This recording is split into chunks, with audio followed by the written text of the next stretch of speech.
Entering the Mayo Experience. That Mayo Experience. That Mayo Experience. That Mayo Experience. Experience. This is the Week 12 NFL Weekend Update. Rankings, injuries, underdog picks, DraftKings ownerships, and pivots. You can hit the time codes to jump around to where you need to be. If you're looking for the cheat sheet of injuries and rankings and all of these picks, in the show notes, the link is there right now, plus a fresh update coming out on Saturday evening in case anything else changes. All right? Have you purred? Brock Purdy is playing. Not. No, he is out. Brandon Allen will be starting at quarterback against the Green Bay Packers for the San Francisco 49ers on Sunday, and this has caused a seismic shift in a lot of the rankings. Now, Brandon Allen isn't completely incompetent. At least he wasn't completely incompetent the last time that we saw him. Unfortunately, the last time he actually started a game was for the Bengals in 2021 in Week 17 against the Browns. That was versus Case Keenum.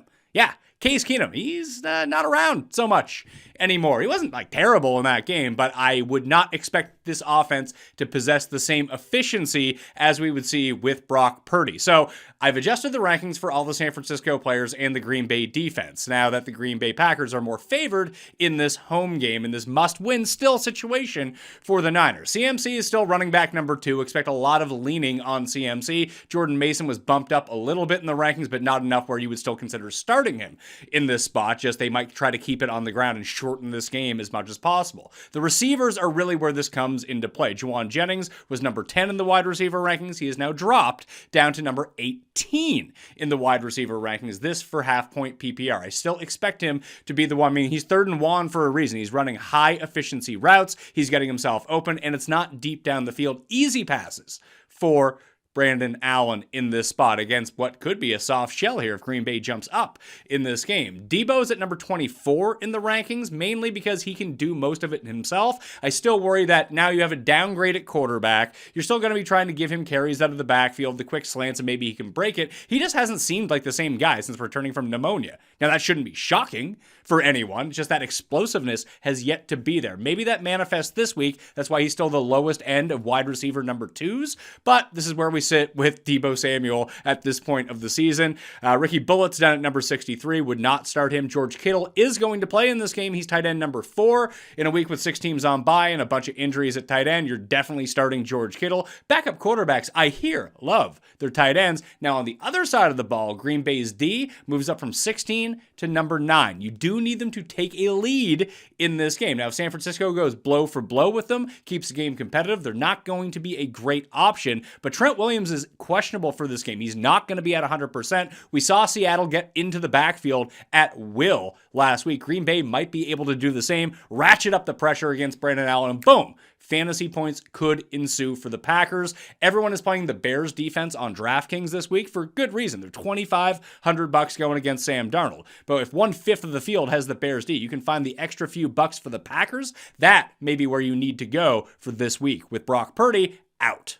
Running back injuries, Isaiah Pacheco is out against the Panthers for the Chiefs. Kareem Hunt remains at number 10 in the running back rankings. A great spot for Kareem Hunt. Everyone else, very difficult to predict how much they're going to be used for the Chiefs. Kareem Hunt, expect him to get the ball a lot in this game as double-digit favorites in Carolina. DeAndre Swift and his groin injury is expected to play. It is against the number 1 run defense in the league, however. More on DeAndre Swift when the underdog picks come up a little bit later on, but he's number 19 in the running back rankings. Roshan, who does like to steal touchdowns on the goal line from DeAndre Swift, is running back number 32 this week. Tajee Spears is out with a concussion for the Tennessee Titans. You'd think that'd mean really high ranking for Tony Pollard. Unfortunately, much like Minnesota, Houston's run defense number 2 in football, and Pollard just has not been able to get it going for 2 reasons. One, the offensive line run blocking wise is not excellent for the Titans, and they just always find themselves in deficits in all these games where they simply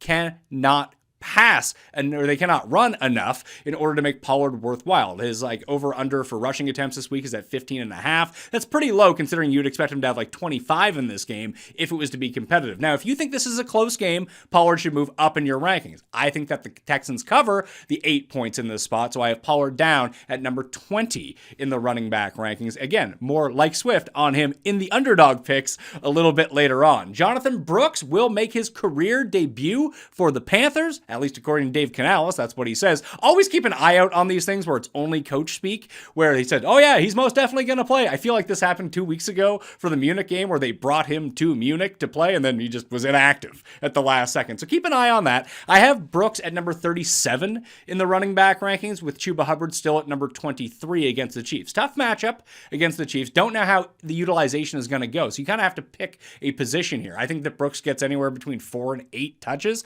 but the majority will be going to Chuba Hubbard, both on the ground and out of the backfield in terms of receptions. Miles Sanders not playing in this game. Now, if all of a sudden Brooks is used as the primary receiving back and not Chuba Hubbard, then we got a problem on our hands. So I have Chuba Hubbard as a start at the very lowest end of number 2s, but that's really only because of a dearth of options this week because of injuries and bye weeks. I would not be going out of my way to play Chuba Hubbard with Brooks back, but he still is the better option, at least in my mind, for week number 12. Alexander Mattison and Zamir White are both expected to be out for the Las Vegas Raiders as home underdogs against the Broncos. Another really tough matchup. So now what do? Amir Abdullah I have ranked as the highest of the Raiders running backs. Now he is a pass catching specialist, so I wouldn't expect to see too much from him on the ground. Fortunately, for anyone trying to make a spot start for Abdullah or using him on DraftKings or targeting his props, is that they're underdogs in this game, as I mentioned. So there's probably going to be a lot of passing. Gardner Minshew loves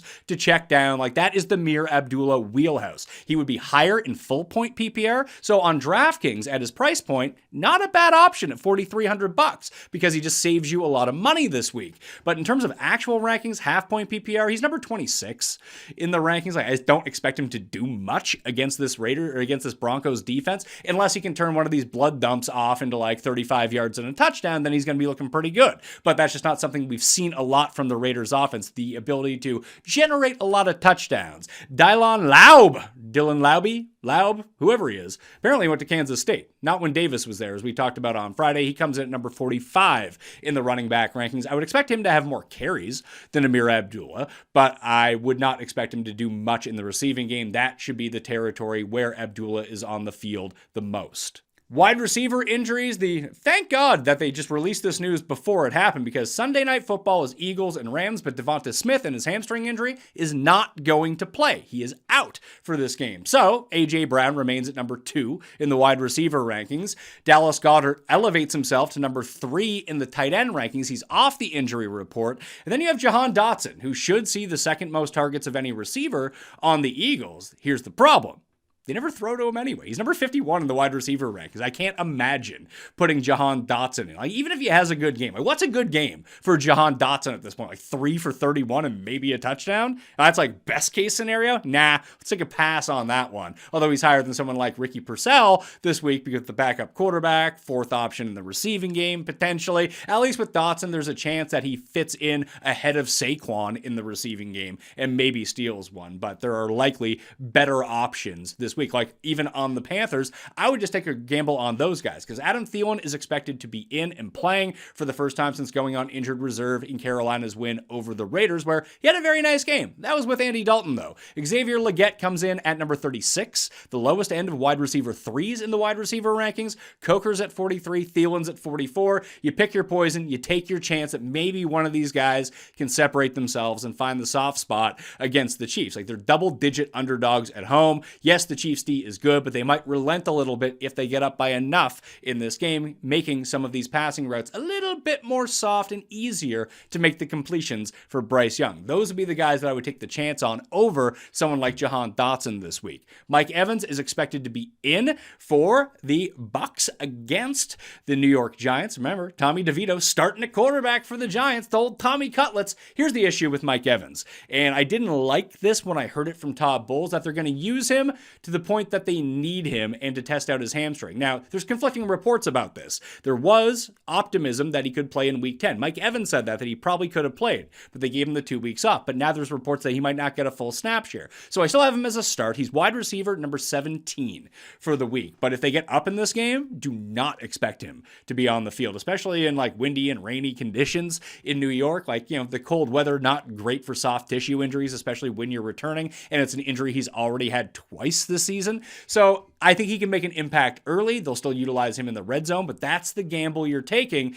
If this game does not remain competitive, I doubt we see much of Mike Evans in the second half of this one. Now, if it stays close, he's probably going to continue to be out there as long as he remains healthy, but I would still expect him to be on a snap count anyway, much like we saw with Nico Collins a week ago upon his return to the Texans lineup. Sterling Shepard in a revenge game is the second highest ranked of the Buccaneers wide receivers. He's number 46 in the wide receiver rankings. Obviously, Cade Otton, a top 5 tight end this week, coming off bye with Chris Godwin, done for the season. He has been the de facto number 1 guy in this passing offense in terms of target share, even over Mike Evans, taking over from that Godwin role as the first look for Baker Mayfield. On the other side of the ball, Malik Neighbors popped up with a groin injury. He said he is expected to play. I'd still keep an eye out on this one. He was downgraded anyway because of Tommy DeVito. I mean, you got to be bad if you're getting downgraded from being like, hey, Daniel Jones sucks, but now this new guy's even worse, so we have to downgrade. Maybe he just peppers Neighbors with target, but groin, chance of re-injury. He's down to number 16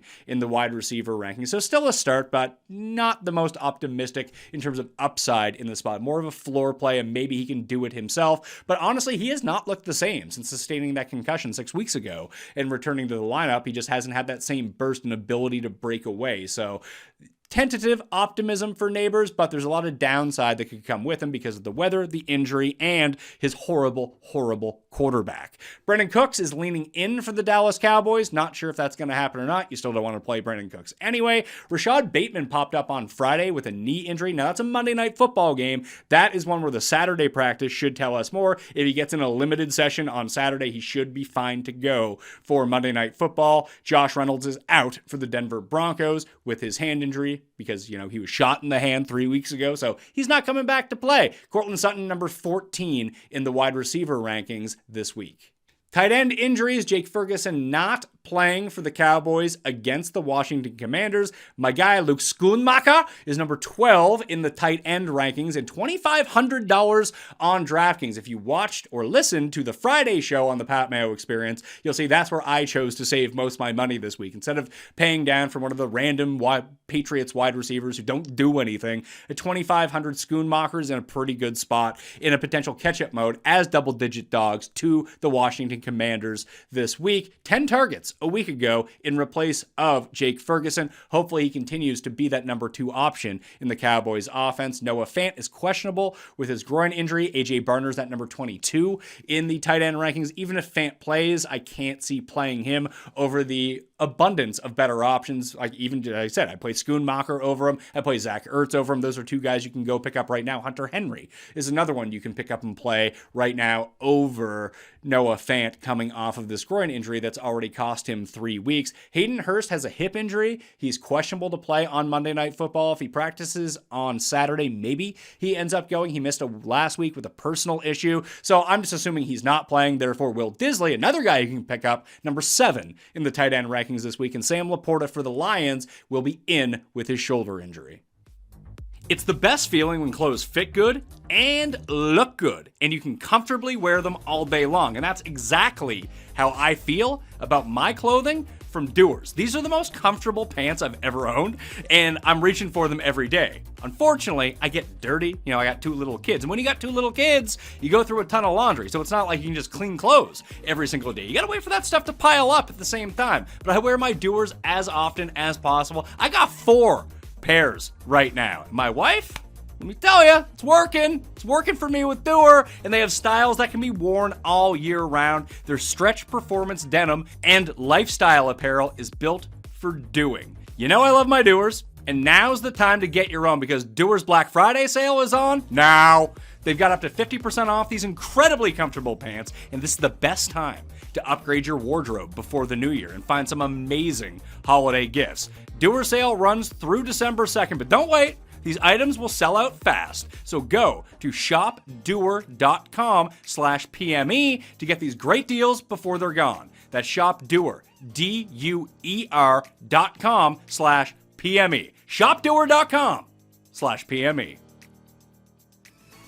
Introducing the TGL presented by SoFi, golf's newest league live on ESPN and ESPN+. It's sharp and it's electric.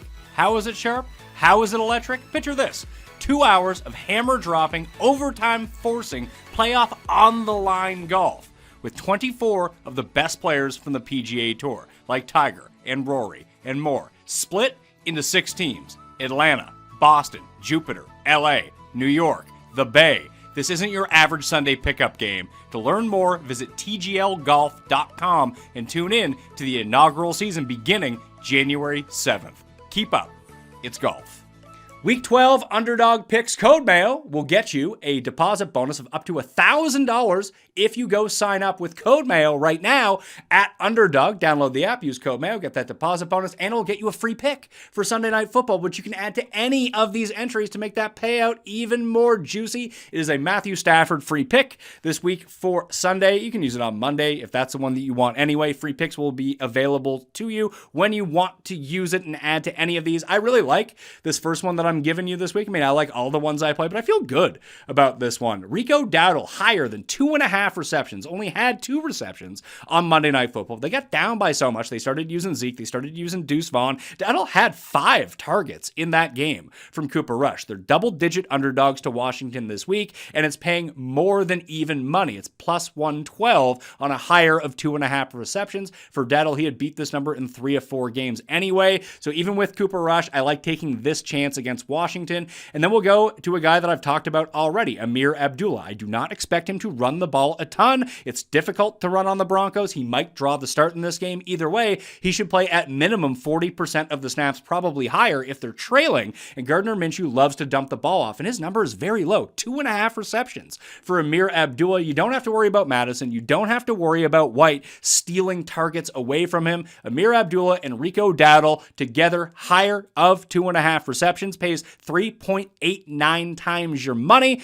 It's pretty good. And then you can add on Matt Stafford free pick to that if you use Code Mayo, and then boom, you double it up to 7.5 to 1, and you are off to the races for a very good looking start to week number 12 on Sunday. Now I have another 5-banger, which you can include both these, which I have done already. So Dowdle higher and Abdullah higher for the underdog picks on the 5-banger. The other ones to go along with it: James Conner higher than 14.5 receiving yards. He's been all over this number as Arizona's offense has shifted a little bit the past few weeks. So higher against Seattle, and especially since Seattle started generating pressure a week ago. That was against the Rams. I expect him to do the same thing against Arizona. Designed routes only for James Conner. He's breaking off big ones in the passing game. Then the 2 that I'm going with lowers: Tony Pollard and DeAndre Swift, rushing yard lowers. So 56.5 for Tony Pollard against the second-ranked run defense in the league, the Houston Texans, as big underdogs. Then DeAndre Swift, although it is a close game, that's the only thing that I worry about here, that if Minnesota doesn't take a big lead against the Bears, and they are 3.5-point dogs at home, not a huge spread here, that maybe through volume alone, DeAndre Swift will get there if he ends up with 20 carries. A lot like Nick Chubb on Thursday Night Football, where he didn't have an explosive game, but he just eventually had enough carries to get to his higher of rushing yard total. But 54.5 would be a huge achievement, honestly, against the Vikings and the defensive front that they've been putting up so far this season. And if they get into passing situations, you might get more receiving game work from DeAndre Swift, which, is fine by me. More receiving yards, the better when I have the lower on the rushing yards. You put those 5 together, you get 26 times your money. Now, you can take one of those off. If you don't like them, replace them with the Stafford free pick if you're new and use Code Mayo, and you still get 26 to 1 on your money. If you even put in $10, return $260. This is a very juicy one. Hopefully, everyone plays to their averages, and if they do, they're going to smash this for us. This is actually a very nice one to use a flex play, where if you go 4 of 5, you get 2.5 times your money, or you just get 11 times your money if you go 5 of 5. If that's how you want to make it a little bit less risky this week, I'll have more underdog plays on my Twitter account at ThePME. Maybe some 8-bangers to pay 110 to 1 as a lotto ticket. Why wouldn't you want to get in on that? The most important thing you do, though, is use Code Mayo right now at Underdog. If you're new, get that free pick and a deposit bonus of up to $1,000 and get in on the action. Okay? Finally, the DraftKings ownership and pivots for the main slate in week number 12. The Run the Sims cheat sheet will be included in the newsletter later on Saturday. If you're looking for ownership, optimal plays, and best leverage in handy cheat sheet form, that will get released either on Saturday evening, or Justin Freeman will have it on his Twitter at JustinFreeman18 on Twitter if you are looking for it. But right now we're seeing Kareem Hunt and Devin Achane and Brian Robinson is the big three at running back right now. And there's the pay down options that I've already talked about with Schoonmaker. That's a very popular one. Kayshon Boutte, again, although he'll probably get you 0 points, is trending to be quite popular. That's not for me, but I can see people going to it again to save the money. Bears D is another one where a lot of lineups are going to save money as well. And then trying to jam 2 or 3 of these guys in together, because Hunt and Brian Robinson at 57 and 56 make it work pretty easily with either A-Chain or Christian McCaffrey or Joe Mixon, whatever route you want to go. James Conner drawing a lot of ownership as well. So if you're looking for pivot plays this week on DraftKings, like Jahmyr Gibbs is projected around 8%. He usually comes in a lot lower than that. Jonathan Taylor against Detroit rates out really well, only 4% ownership right now. They're very expensive because everyone is using A-Chain in that spot. Josh Jacobs is starting to see a little bit more. David Montgomery a little bit less, like 5%. So there are decent options if you can stomach giving up on what would be the chalk. Like there's a reason that, A-Chain projects to be, a great play, an optimal play, and is so highly owned. Just on paper, it looks like a fantastic spot. So you have to have the guts to fade him if you want to use one of these other guys in his spot, or maybe use those two together and try to have a little bit different of a lineup construction. Davis and I walked through a lot of these different options and lineup builds on Friday if you want to hear about that more in depth. The big one, as I've been mentioning all show, and points per dollar wise rates out second on the week at $4,300, is Amir Abdullah. He projects right now at 5%, but this morning that was at 2%. By Saturday evening, that could get up even higher based on how much volatility you want to embrace in your lineup. Like he's the same price as Demario Douglas this week. Actually, he's $200 cheaper than Demario Douglas. So the want would be to use one of those cheap guys, the cheap Patriots dudes, including Douglas, Schoonmaker, maybe another cheap tight end, a cheap defense. If you can get away with it this week, you can use Amir Abdullah at $4,300. It's funny, out of all the formats that we've talked about so far, I actually like him on DraftKings the least, just because you need to have those solidified running backs, and there are cheaper running backs this week. I just mentioned Hunt and Brian Robinson, two really nice options in great spots this week who are in the $5,000 range. I don't feel the need to go down to Abdullah and use one of my running back spots or flex spots in that manner. Maybe you do, and maybe there are certain lineups that you want to utilize that in. Like if you want to do a Bo Nick stack that you can fit in Brock Bowers with Abdullah and just try to get sort of an onslaught and everything concentrated back the other way, that actually makes a lot of sense to me if you want to go do it like that. But as one-offs, I'd rather just try to correlate it or just use one-off running backs in better spots and use a cheap tight end or a cheap receiver or a cheap defense or quarterback and fill up those onesie positions, because I know that's very unlikely that maybe points per dollar he does get there, and you do need to have Abdullah to get the expensive running backs to go in, but I'd rather just use 3 running backs in my lineup that I just feel a little bit better about, even if they are chalk or even slightly a bit more owned. But I can see his ownership rising throughout the course of Sunday. At wide receiver, obviously the wide receivers that are paired up with their quarterbacks are probably going to be the highest owned, but right now as onesies, Jacoby Myers, I'm off of that, not using Jacoby Myers. He was the only one projected, along with Cortland Sutton, going back and forth with each other over 20% this week. And that's all because of price point. Myers is $5,100 and Cortland Sutton is $5,800. Honestly, although he kind of reeks, I'd rather use Xavier Worthy at $5,000 than Jacoby Myers. They score fantasy points in different ways. You're just hoping that that boom game from Xavier Worthy actually ends up coming to fruition, whereas Myers is probably going to get there like, if he has a ceiling game, it's like 8 for 88 and a touchdown, where Worthy could be like 3 for 133 and 2 touchdowns. That's the route that I would rather go. The guy who has the path of least resistance to the bonus. Problem is Worthy sucks and might score 0 points, so you do have to weigh that against each other. Cash game plays, though, I can see everyone going to Myers, and maybe you just blow up the lineup and try to start somewhere else with your wide receivers in terms of paying up or paying down. I just don't like Jacoby Myers all that much this week. So after Myers and Sutton, JSN, Ridley, and Amon-Ra St. Brown, then DK Metcalf are projecting out pretty well. Then you have Keyshawn Boutte projecting around 14%. I don't know why people keep doing this to themselves. I'm just going to continue to fade it until it actually burns me, which, as it has this season, has been 0 times. He had one good game in the double digits of DraftKings points so far this season. Everyone just lines up to play this loser every single week. Let him. Go somewhere else. You don't win every week anyway, so if it's the week where Boutte burns you, well, then so be it. You're winning money by fading him so far. Other than that, you have Nico Collins at 14% ownership. I think that should actually be higher because I think this is the week that he goes off. It's difficult to run on the Titans. Not to say that Mixon can't do it, but it's a very good game to get this offense, passing offense for the Texans on track. I've built a few Stroud to Collins lineups. I don't want any other part of this game except for maybe Ridley, because I most definitely do not want Pollard after what I've been talking about in the DraftKings picks already, the underdog plays on his lowers, and where I had him ranked in the running back rankings. That's a full fade for me. Devon Vale, or Vale, however you want to say it, is actually showing 9% ownership right now, which is telling me that in that Raiders game, you're going to see a lot of Bo Nix with Sutton and then Vale as a triple stack on one side because it's super cheap. And then you can pay up for all of those running backs, and they may use either Bowers or Jacoby Myers or Amir Abdullah on the way back. If they're using Abdullah, they're saving even more money, so you could probably expect them to see Christian McCaffrey and Devin A-Chain paired up a lot with that sort of stack. So just keep that in mind if you want to build out the Bo Nix stack, that maybe you want to get different a little bit in those spots. Tight end ownership, Kelsey showing 20% right now, Bowers showing 13%, then Hunter Henry, Jonnu Smith, and those are all the guys in the double digits projected right now. Trey McBride and George Kittle are just after it. Schoonmaker, who I really like this week, I'm taking the chance as the punt play at $2,500, is only 7% owned. I can see that coming in higher the more that people kind of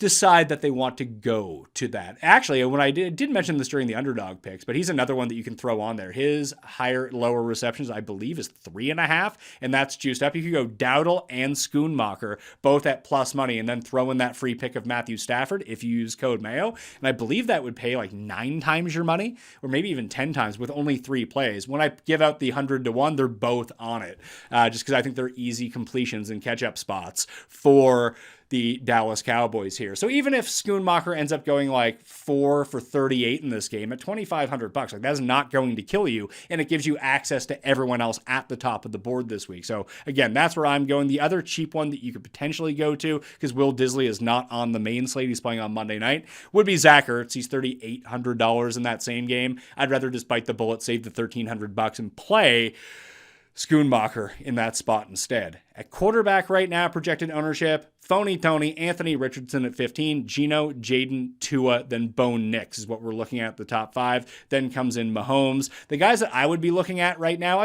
listen, I have a Tua lineup. I think that's my main lineup this week. That I built it out with Tyreek and A-Chain, and just doing that makes it a completely different build to begin with. You save the money with the Mario Douglas and then fit in all of the other losers that you like along the way. Schoonmaker at tight end really helps out that one to get back up to the salary needed in order to make that lineup viable. I like that one for myself. The Bo Nix lineup I like too, but I didn't build. I built more Kyler lineups than Geno lineups, just because I felt that worked out a little bit easier because people want to play James Conner this week, but that leaves Trey McBride and Marvin Harrison as pretty good plays. The weather looks a bit crappy in that game. I don't mind it as much in Seattle. Hopefully it doesn't rain too hard, or at least it's not too cold or it's not too windy. The rain itself could actually favor Kyler Murray in this game. Other than that, like Drake May's only 5%. That's a nice spot. I've played a bunch of Jordan Love lineups at 2%. It's difficult to pair him up with someone. So the main lineups that I built have Romeo Doubs and Jaden Reed along with Jordan Love in this game. It's harder to do on the other side with Brandon Allen now starting at quarterback, but you could almost flip that build, keep in McCaffrey and Juwan Jennings or George Kittle and Christian McCaffrey, whoever it is, because the savings from Purdy down to Allen, if you had built out Brock Purdy lineups already, aren't so bad. So that would be the route that I'd be looking at if you're going to flip it. I prefer the Jordan Love side of this game a little bit more, and hopefully that ends up working out very nicely in our favor. Finally, defense. I've been mentioning the Bears defense. They're the ones that everyone is going to. Now showing actually a little bit less ownership at only 14% at $2,500. The Broncos, the only other double-digit projected right now. Defense at $3,200. And a lot of the talk this week has been about how you save your money. And if you're willing to commit to Schoonmaker, maybe you can spend a little bit more money on defense, because I'm seeing some of the best defenses this week just go wildly underowned. Like the Texans and Vikings have now elevated themselves up to 8%. I don't actually think that they're going to get there. So the Vikings at $3,400, I think are an absolute smash play against Caleb Williams and the Chicago Bears. The Texans as well. Those would be the two I'd be targeting. I just think that people will cheap out on defense over spending up. So I do think that those ownership projections are a little bit too high. And when we take a look at the optimal rate this week, the three highest that I'm seeing right now per the simulations: Minnesota at number 1, Broncos at number 2, Commanders at 3,500 at number 3, then the Texans at number 4. And then we go back down, the New York Giants are actually at number 5 at 8%. They are the cheap pivot play if you are looking for it. Baker has covered games by double digits this year in games where he's thrown 3 interceptions. So it's not crazy to think that the Buccaneers still win, their guys all get there, and then the Giants end up scoring well on defense as well. Their offensive line is beat up. Thibodeau is back on the defensive line. They still generate a ton of pressure. It's just that the rest of their defense absolutely sucks, and their quarterback sucks. So there's only so much the defensive line can do. But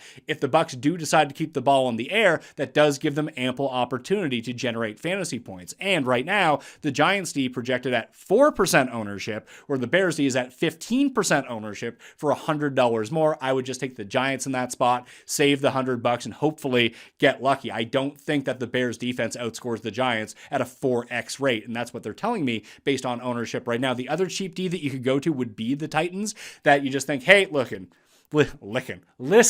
the Texans offensive line sucks. The pass defense for the Titans is like, okay, their run defense is pretty good. If that forces the Texans into more passing situations, they can just probably tee off on CJ Stroud, or at least try to generate a turnover or two, a sack, and hopefully that you get lucky there. They're even cheaper at $2,300 and even lower owned at 2% ownership. So if you're not playing any Texans offensive skill players as it is, so if you're passing on Stroud and Collins or Joe Mixon and you do want to save money and Schoonmaker or the chalk of the Bears D isn't for you, or you don't trust the Giants, maybe the Titans are where you should look at for a DST this week, okay? I'm Pat Mayo. The cheat sheet will be available right now in the Mayo Media newsletter, and a fresh newsletter post is coming out on Saturday evening for any last-minute information, and everywhere where you can consolidate your information. You can subscribe to that for free right now and get it sent directly to your inbox, all right? Smash likes up at the channel while you are here, and I will see you next time.